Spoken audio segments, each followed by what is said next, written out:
and started talking about the safety regulations that were about to come into effect and how they were going to ruin the aesthetics of automobiles. That because of safety regulations, ugly cars were going to be the result. Mm-hmm. And I was one of those, what are they talking about? I am now in the middle of the car business, and safety and beauty have nothing to do with each other, no correlation at all. And it really annoyed me that people were saying that. So I decided I was going to build the safest car in the world, and it was going to be the most beautiful car in the world. It just got under my skin.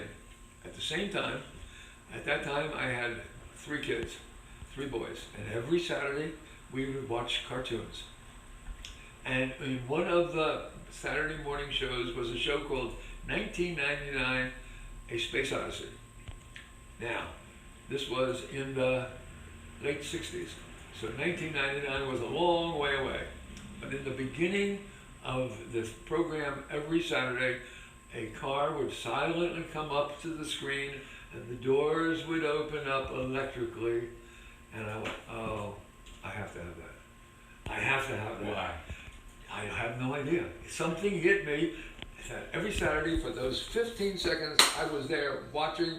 Something attracted me about the doors that pushed me to say, well, that would certainly be beautiful, and if you do it right, it would not stick into traffic when you open the door, so it would be a safety aspect of it that I could, and I went down the road of how to build the safest car on the road. At that time, the Big Three were being called to hearings, more than the Big Three, although other companies, in front of Congress, to talk about why they should not be regulated at having no damage at 5 miles an hour. Well, nobody wanted to do that from the car industry because they made money. You crash a car at 3 miles an hour, bump a car at 3 miles an hour, you got $1,000 worth of damage. Who wants to throw that away? I couldn't believe that I was hearing that, and I got invited to be at the hearings. So it was lawyer, lawyer, lawyer, lawyer, lawyer, and me. And they would go through all the statistics of all the things and all why it's going to cost so much money to do it, and it's a big problem, and 5 miles an hour, and it would get to me. And I would say, well, I heard all that, but I have 10-mile-an-hour bumper systems on my car, no damage. And it only cost me $1.50 for each of my brackets, 2 in the front and 2 in the rear. And they would ask me, well, how did you engineer that? I said, well, one day I was landing in an airport in LA, and I noticed the tires went in and out when we landed the plane. And I said, if they could do it on a big plane, I'll bet you they could do it on a small bumper. So I went to the people who made the landing gear and said, here's my problem, can you handle it? And they did. They made me a thing that went in and out. It cost me $1.50 for each one of 4. And, oh, by the way, I have 3 cars downstairs if any of the congressmen would like to see what I'm talking about. Well, needless to say, all the car manufacturers were not happy with and they never got it passed anyhow. So it was all good fun from my point of view. I was just having a good time. They were being annoyed, but the end of the story is, for whatever reason, that was never enacted. So 5 miles an hour, and 10 miles an hour, by the way, is about 4 or 5 times more difficult than the 5. Physically, it gets harder and harder as you go up and up. So I started discovering that you can do a lot of things that people say you can't do, just because their self-interest are telling you why you can't do it. But if you take the self-interest away and look at it from a new eyes, there's probably very little that you can't do. We're talking with Malcolm Bricklin, innovator, entrepreneur, and inventor. You say if you take away maybe the ego, self-interest, and you see this as a problem to be solved, but isn't there in your history a great passion for turning things upside down? Yes. There is somewhat the, more than an explorer, more a bit of an iconoclast, somebody who says everyone in the world is saying this can't be, or it's too expensive, or it's too fast, or something like that. You have all these experts. All of these experts, and then there's Malcolm. You delight in some sense of proving people are full of ego, self-interest, and who cannot really address the problem. I do. And you have a delight in that. I do, but I Almost also a childlike delight. almost like that. I agree, as you point out. I think that's true, but it also always includes other people who are really, really good at what they do, who also believe the same thing, but they have not been able to, in the organizations that they've been thrown into, be heard. And being an iconoclast, you can go at an airport and you can look out the window and you can see how the tires. Then you don't. Then you call these people. You seem to know how to contact these people. Then you take those ideas and apply them to your immediate situation. So you're a problem solver. That's probably the most accurate description. Yeah, I delight in solving problems on a subject that I have interest in. Yeah. And I learned to have an interest in the environment and in safety because I have 6 boys. I have 7 grandchildren. I have 4 wives. I want to make sure they're all safe and sound. That's a wonderful idea, but it's more complex than that, though, isn't it? Probably. Yeah. But although that is a very major consideration in all the things that I do. Safety. The safety, when it came to cars, my worst nightmare would have been any one of my loved ones in a car and having a problem. That was beyond a driving force in me paying attention to having them, not just what the rules say, but what I would really think. So it's autobiographical as well as iconoclastic. I think that's accurate. The opportunity, the history. So it's very complex. What motivates you? Well, I think it's so simple. Yeah. I find a subject that excites me and I delve into it. And when I delve into it, I usually delve into it because there's a flaw someplace. Do you see yourself being a reformer? Reformer. I'm reminded. I'll give you an example that the Bricklin SV-1 did not have ashtrays. Yeah, but that's a case of the worst thing in the world, which is a person who has changed. I was a heavy smoker. And once I became not a heavy smoker, I became a devout believer in you shouldn't smoke. So I did that 2 reasons. One, because I could. And 2, It was your car. I honestly did not want somebody driving my car with a cigarette in their hand and burning their upholstery or taking their eyes off the road. Or who might bang into our car and mess up our pretty car. Or bang into a car driven by one of your children. That's the worst nightmare. So there are many reasons. But from the point of view of Detroit, that's sort of pretentious and presumptuous and arrogant, isn't it? Oh yeah. To remove ashtrays. Oh yeah. Because you used to be a heavy smoker. So a lot of what you do is very autobiographical. I think that's accurate, yeah. It's sort of, you approach these things as a problem solver, but also is because you have a history of caring about your boys, your family. You don't want them in an accident, driven by somebody who is distracted by his cigarette, but also at the same time, you don't want to burn the upholstery. Right. Malcolm, there are many, many reasons why you do what you do. Yeah, well, there was a case, by the way. I was coming from a knowledge. I remember dropping ashes on my pants and moving it away and burning a hole in it and taking my eyes off the road. And luckily, that's just a story. But it could have been worse than a story. It could have been a bad ending. Yeah. And I started to realize, if I'm in a position to make the change, then to not make the change is almost criminal. Yes. It's bad enough when you can't make a change and you bitch about it. But if you are in a position to do it and don't do it, that's not excusable. And that's a delight for you. Big time. Yeah. Big time. And that's a very strong motivation. Big time. Big time. Big time. We're talking with Malcolm Bricklin, the inventor of the Bricklin SV-1. Would you describe this car? Describe this car. Well, I can tell you that if you put the gull wing doors up and look at it, it is a beautiful sight. It is aesthetically, I have sat and looked at the car, just sat and looked at the car and felt a great satisfaction.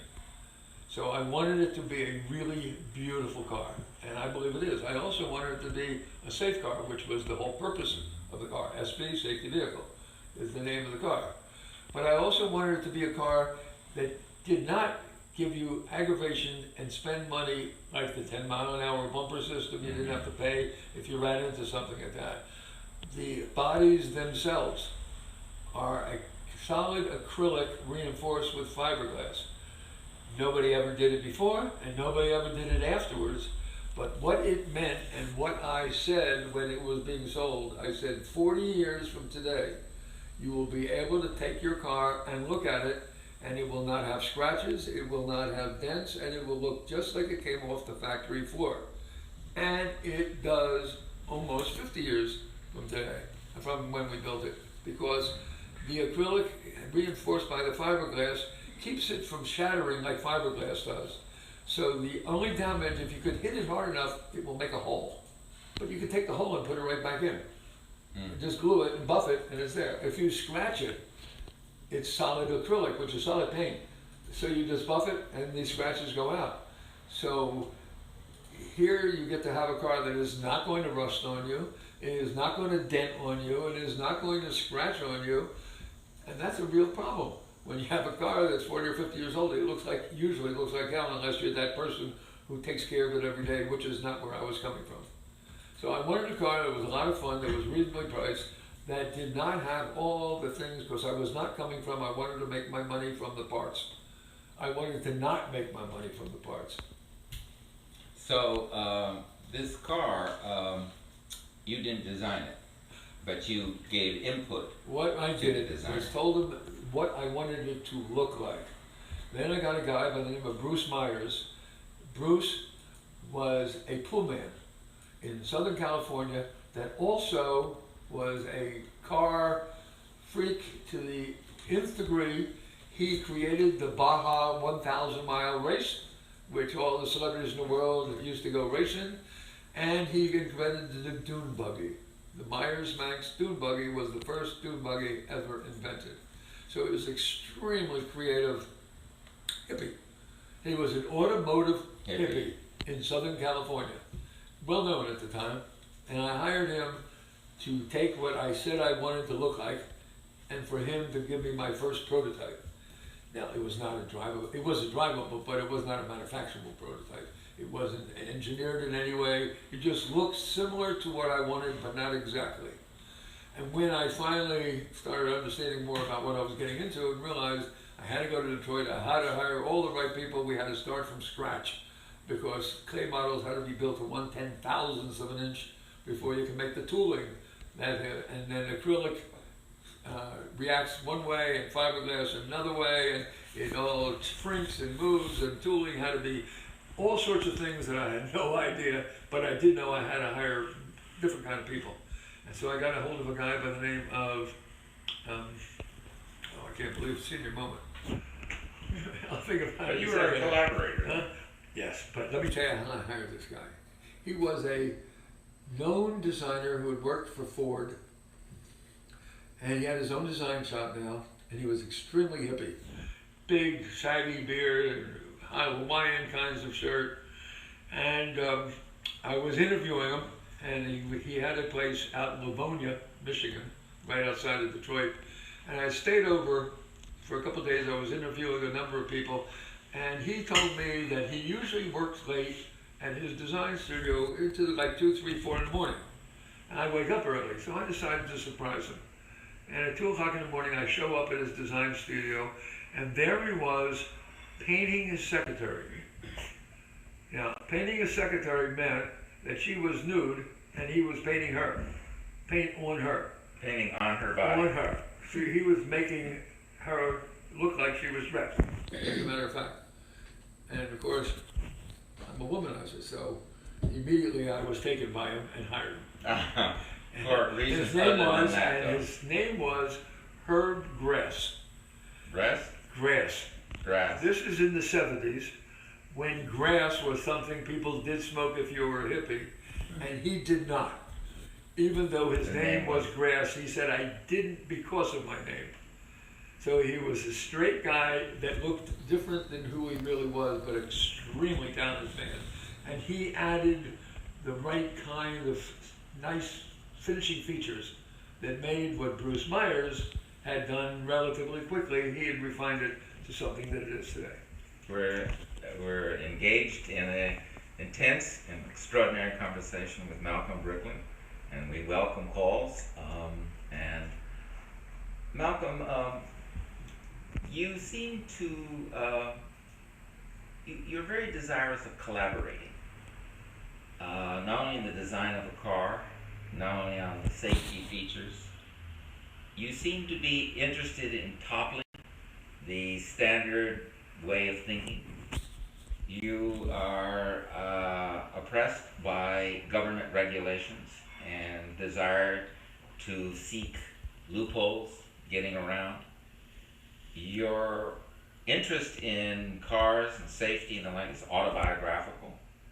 It's involved is your personal feelings, watching cartoons and sing with your children.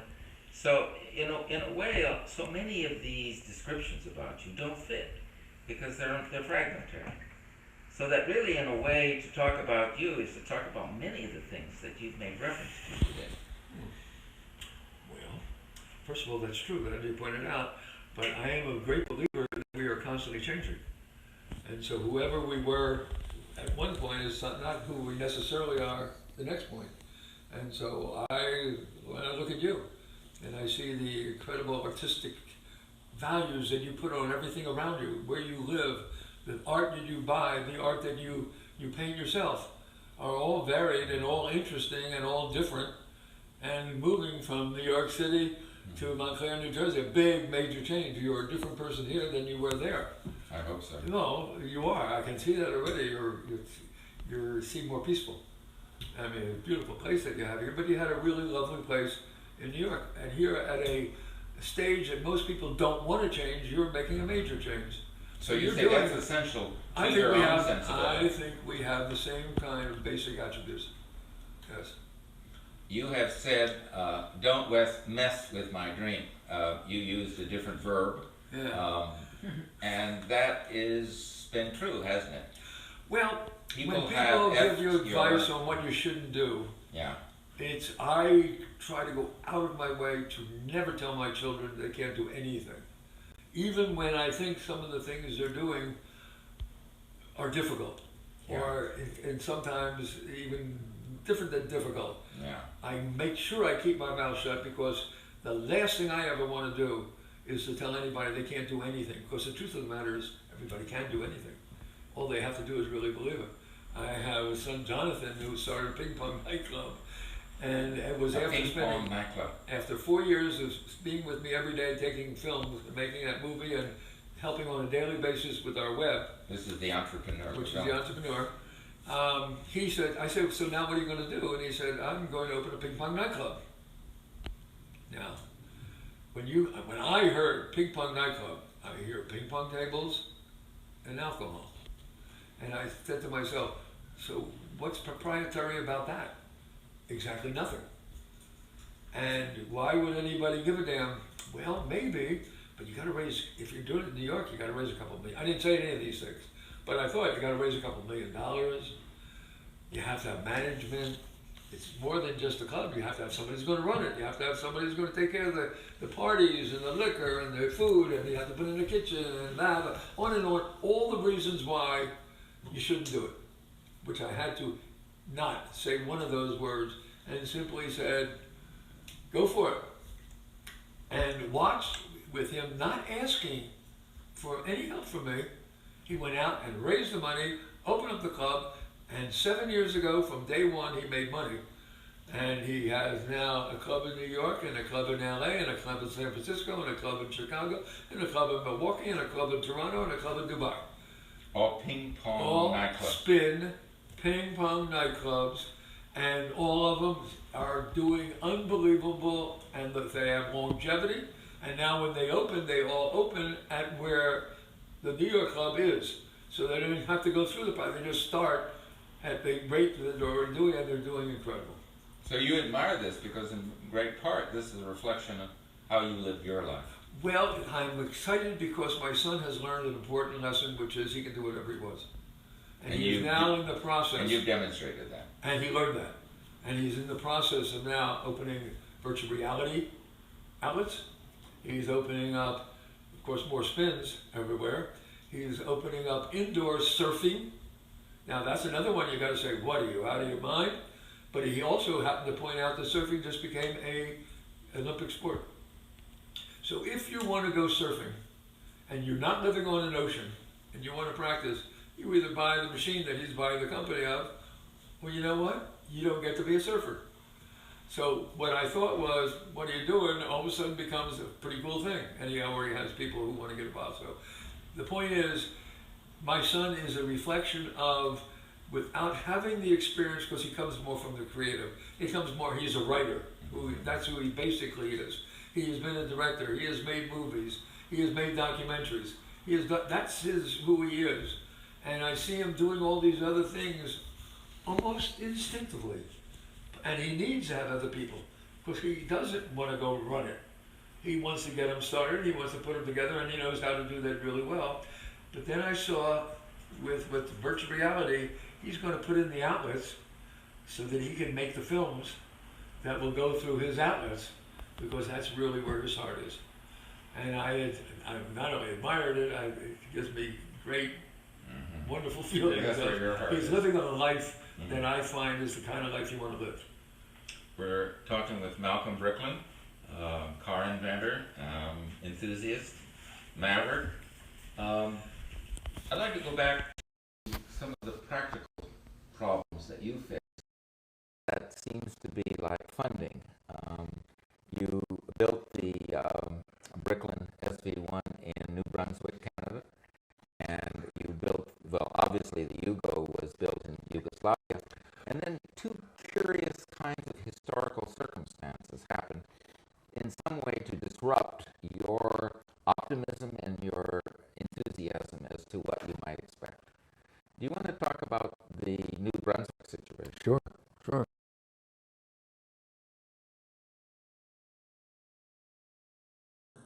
I said, well, assuming that you're serious, why in the hell would you do something like that? He said, because something happened that I didn't expect, and it's my fault, but the only way I can solve it is by closing you down, and that is the Bricklin election. The consequences of that is every single day of my life since that election, the only thing the reporters are interested in is how's Malcolm and what's happening with the car. I have no agenda. They are not interested in hearing anything except that. And I have decided the only way I am going to be able to get back and use the political power that I have to create something good for my province is to get rid of that distraction. And I said, you think closing me down is what the thing? He said, I know it sounds drastic, but that's what I'm doing. In other words, destroying all those jobs. Destroying all the jobs, all the wealth, closing us down, and 1 year later, he had another election and he won again. So he was right, from his point of view. This is the same man, by the way, that got kicked off Queen Elizabeth's plane when he walked on there with pot in his pocket. They found it. But he was even to this day, with all that bad, now they made a musical called Bricklin, an Automotive Fantasy, where somebody had gotten that information, and the play was about what happened with the Bricklin and why he closed it down. So he, in a way, messed with your dream. Well, I look back at it, and that's not really the way it turned out. Now, forget that I was beyond disappointed. I mean, disappointed is not even the word compared to what I felt about that. I could not believe that there was nothing I could do about something. Here I was, I thought I had everything perfectly in person, had back orders, had everything going, and this is what happened. But, cars. I like the design part of it, I like the marketing part of it, You like to I like the challenge. creative part of it, but I didn't like owning a factory at all. So what are you saying? So it got me out of where I didn't want to be. In the only way it could have, because I'll be damned if I was going to shut it down ever. Of course, I didn't even address that I didn't want to be there. Could one say that you are more motivated by the challenge than by the actuality of what happens? Well, I can say the challenge, yeah. I sometimes have found thrill, myself fun. where I don't want to be after I successfully went to get there. Yeah.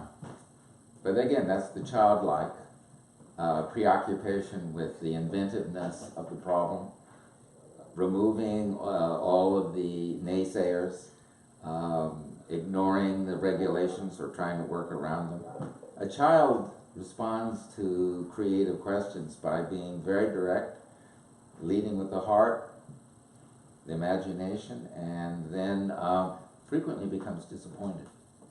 And I never get disappointed, actually.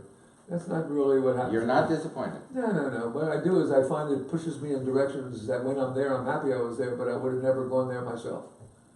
And in this particular case, the closing down of the Bricklin in New Brunswick was an example of that. Exactly. But at some loss to you, wasn't it? Oh, big time. I ended up personally going bankrupt, losing everything. And the loss too of your dream? No. See, now, let me tell you where the big win was.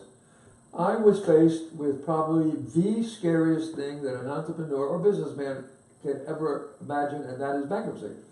Not just corporate bankruptcy, personal bankruptcy, in front of the whole world. I mean, this was not a little secret. This was, guess what? Read every paper you ever going to want what happened there. But that also gave me freedom, because I found out nothing bad happened. I didn't fall in a hole, and the alligators didn't eat me. In fact, I used to make money giving speeches on what it's like to go bankrupt. And I sat up in Incline Village, Nevada, on the lake, making 2-3 speeches a month, and having enough money because of them to go skiing, have another kid, have another marriage. And once the fear of bankruptcy is over, what a wonderful present that is. Some people used to come to me and say, Malcolm, that's not right. You don't look like you're paying a bad price for being bankrupt. But couldn't a better way, since it moved the bankruptcy moved you in a direction where you don't want to be a manufacturer coming up with a new design every year or so. Wouldn't it have been easier or better for you to have been able to sell the factory? Absolutely. But I was not given more than 3 minutes notice of what's about to happen, so it wasn't like I had this opportunity to go down that direction. It was, and he did not want that car, successful or unsuccessful, in the province. He was giving up his political, in his opinion, Premier Hatfield thought he had 2 choices. Give up his political career in New Brunswick. Or give up to others. If we are successful, he'll never hear the end of it, and for a failure, it's over, and it'll be a lot of aggravation, but then it'll finally be over. So he took a route, from his point of view, that was the right route to take. But that gave me 3 minutes to think about any other, and he would not have encouraged it, because Bricklin with me there or somebody else there would still have been the obstruction. Yeah. And you were not invited to go to a different province or state? Oh, I was invited to go to Ireland, where John DeLorean eventually went. I actually suggested to John to go there. But they were willing to offer, in fact, they gave him a couple $100 million. They were offered to do it, Mexico offered to do it. But that's not a process where they offer and they give you the money in 3 seconds. That's a drawn out process that would require the Bricklin to stay in business while the negotiations went on. And that was not what the Premier wanted. He was not looking to save it. And if they had moved it to someplace else and were successful, he'd have gotten killed. So he needed it to die. He needed it to die rather because than otherwise, no matter any other choice would have been a loss to him. So in a way, he needed to sabotage. He needed to do what he did. Yeah. Whatever you call it. And from his point of view, it was the right political move. Yeah. It's too bad, but it was. You don't seem in any way embittered. No, not at all, not at all, not at all. Thank God. First of all, it gave me a really good credential that I've been able to use. Believe it, that failure has been more powerful for me to use as a tool, because there's devoted people that are involved. I mean, the car business generates an interesting amount of emotions from a very interesting group of people. And those people, as you get older and older and older, pretty soon you become an icon. And then as you get older, everybody else dies off and you're the only one left. And that's where I find myself, in an extremely favorable position, the last one standing. We're talking with Malcolm Bricklin, innovator, inventor, investor. Was the DeLorean influenced by you? Oh, big time. John DeLorean. Before the Bricklin, I built a company called Fast Track. The purpose of Fast Track was to get rid of all those little 360s that I told you I brought in to begin with, because one time, as we were getting the bigger cars and the better cars and the front-wheel drive cars and the four-wheel drive cars that ended up making Subaru's reputation in the United States, we still had this little 360 that we were bringing in more because we were selling them pretty fast at $12.97 retail. And one day, I get a call from somebody that says, did you see, another senior moment. What's the magazine that talks about what's good and bad? That's good. Consumer Report. Consumer Report. Uh, Did you see the front page, front cover? No, I didn't. I don't read that. We'll buy one. So I buy it. And on the cover is a Cadillac and a Subaru 360. Now 360 is a little smaller than a Volkswagen, all right? And Cadillac, and bumper to bumper, and the headline of that is unsafe. And what the article is because we did not have to meet a regulation for that, therefore automatically it's unsafe.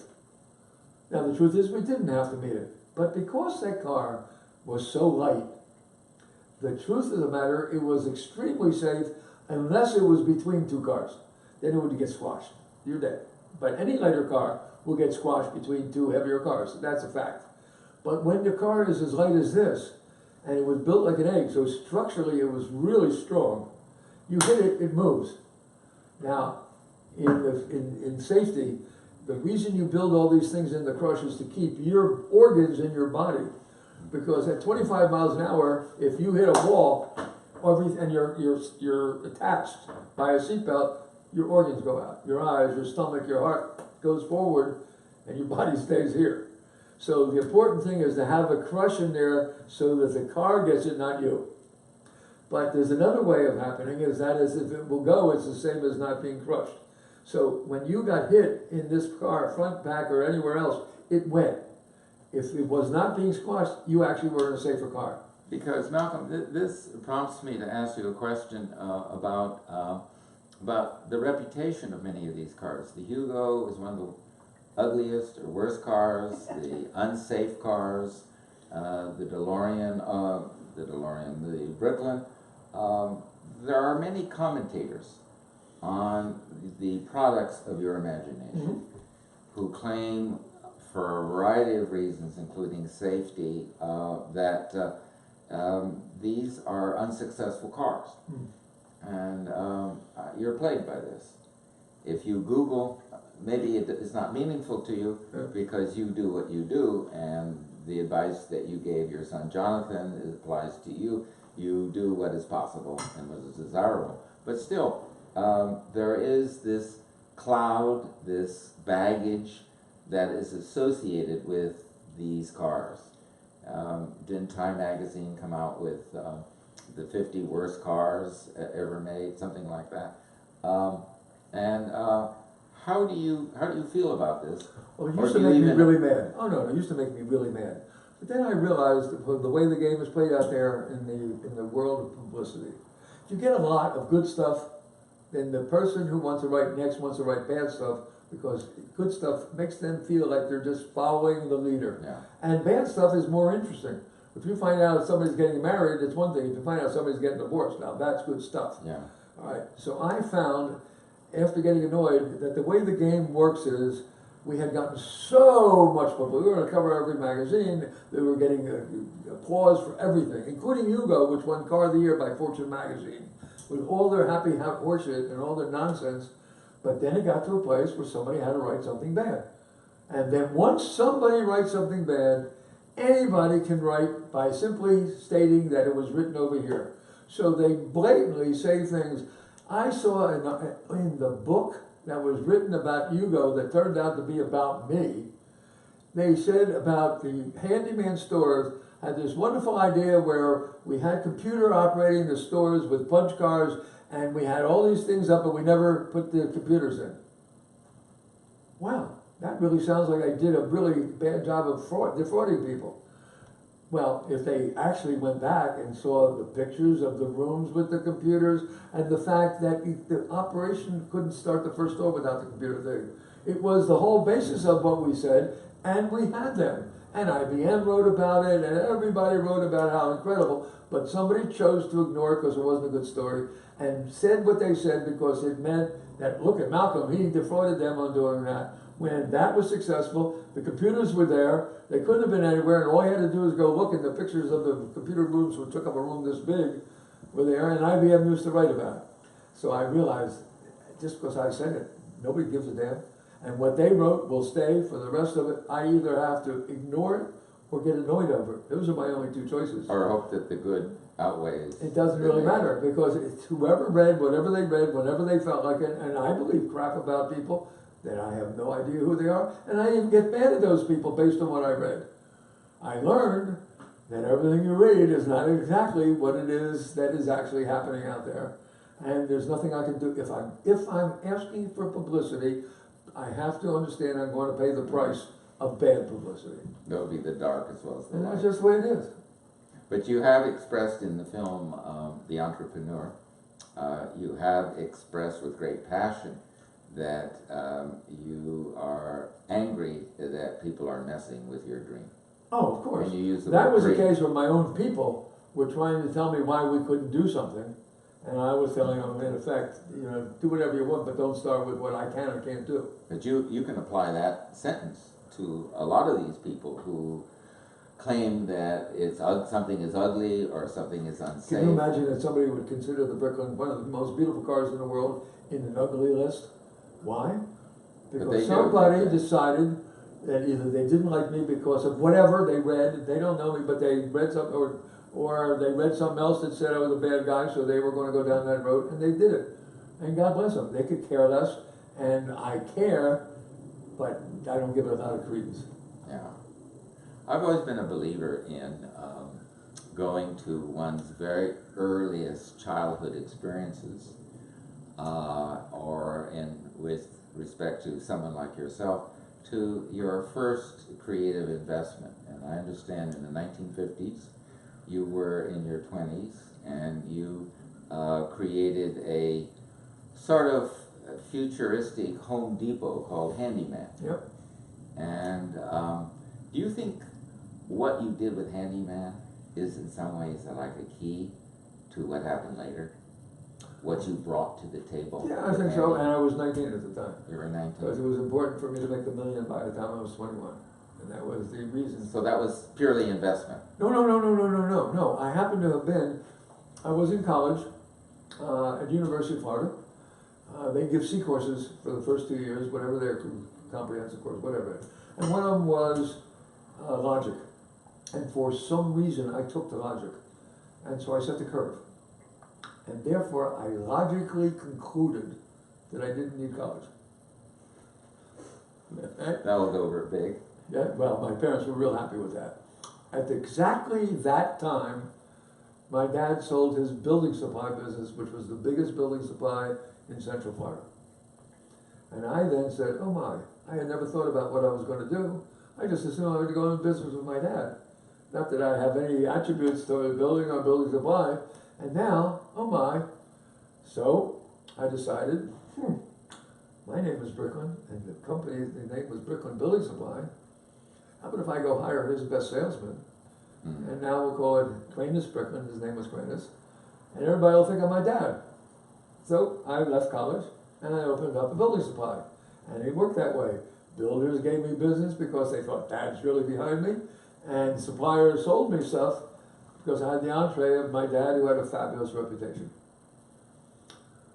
And so I started, in effect, in something because of, for no reason other, I hadn't even thought about what do I want to do in life.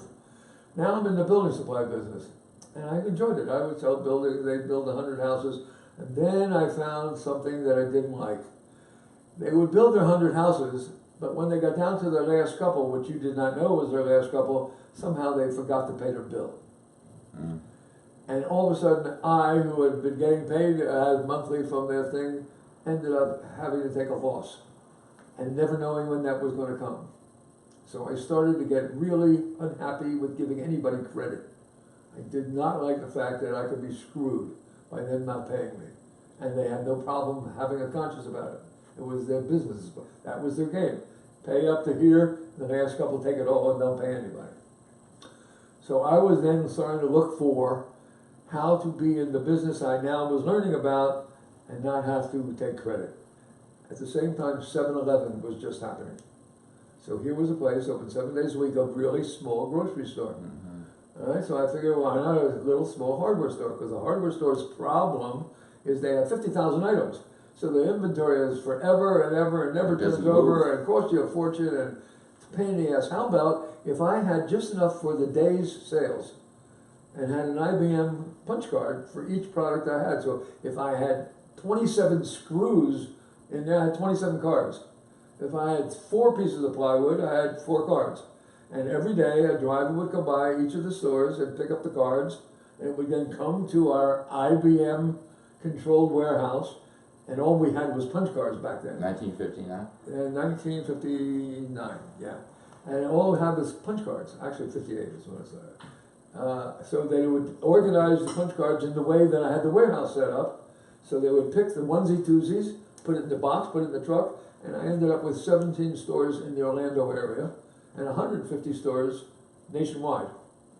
Called Handyman. Called Handyman. And it was a nice little, small, A-frame store. And it all looked exactly the same. And then I had a new problem. How do you get somebody to build me an A-frame store when you don't have any history of a business history in that business? So I found I could not get somebody who owned a piece of property to build me the store. So I had to buy the property. And what does that mean? That meant I found that if you printed up a contract, people tend to believe they can't negotiate. So I printed myself up a contract that said, I'll buy your land, I'll give you 29% down, you subordinate it to a first mortgage, and we're in business. And what that meant was I give you 29% down, which means I now have 71% of your thing that I can finance. And I can get enough mortgage to pay you your 29%, to build my store, and to put in my inventory, and not input a penny. So I could buy it, but I couldn't get you to build it for me. But I'm struck by the fact that what you're just describing is in embryo, a kind of microcosm of how you live the rest of your life creatively, entrepreneurially, that this was a blueprint, was it not? Yeah. How you were looking for money, Yeah. how you, it became autobiographical with your father, his reputation. Yeah.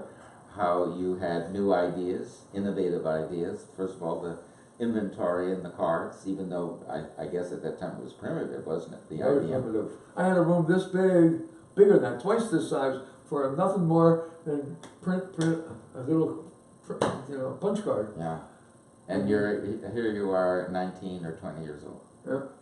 Yeah. So in a way, this is again a reflection. You began early, and you've been consistent, not in repeating yourself so much as in taking this microcosm, as I might call it, and seeing it creatively, without boundaries, which invites you to dream and to live fully, to solve problems that other people find are unsolvable.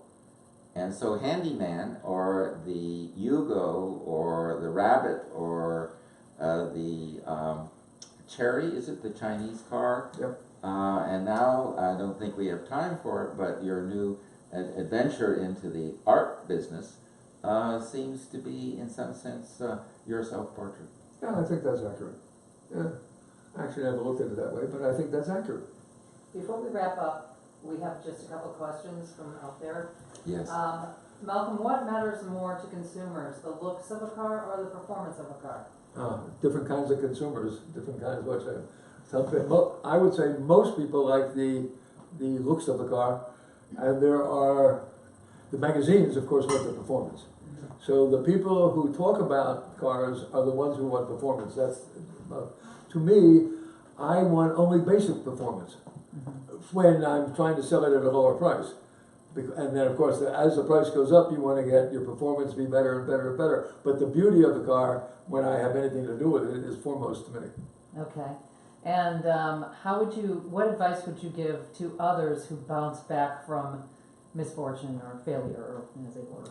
Well, we all deal on a daily basis, some of us deal on a daily basis, with insurmountable problems. Oh my God, we don't have the money for the rent, we don't have money to pay the car, or the insurance ran out. Something that is so terrifying that we can't imagine how we're going to live the next day.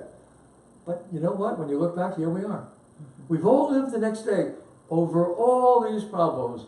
And all I can tell you is when it gets when something comes up that goes, oh, how am I remember, I'm still here.